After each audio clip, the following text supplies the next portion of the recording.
Assalomu alaykum obunachilar. Bugun Xorazm viloyati Bog'ot mol bozoriga kelganmiz. Mana hozir o'tlarni yemlang, narxni olamiz, chiqamiz.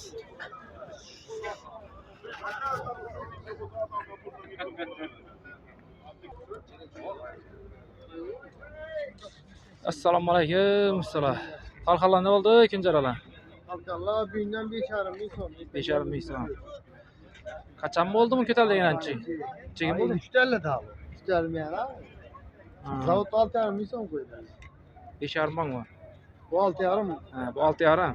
Mana 6800 oldu. Bu internetda hit olgan 3 ara 5,5 ming. Şurot ne?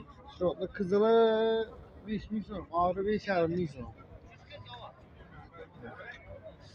Bir dastlabki nimalarni aytib bering Hasan Qanam. Salondan ham, uşaqlar hammasini ko'rib kelavering. Hammasi bir odamni kishi. Sutama ekanki hozir.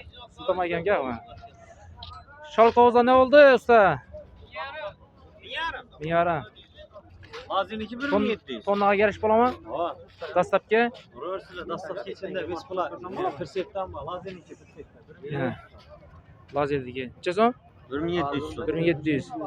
Dastlabki shuni ichida bo'ladimi? Ha, aynen, dastlabki. 1,700 yoshi. Birinchilarni ko'rsin. Yo'sandimi? Ha. Durib turing shu birinchi. Yana. 99.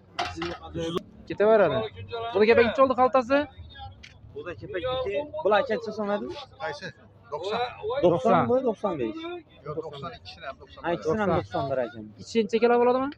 25 kilo, bu 24 kilo.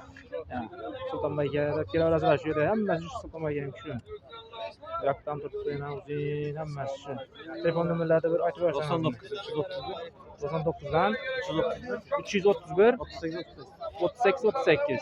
Dastlabki dastlabkilar mavjud deydi.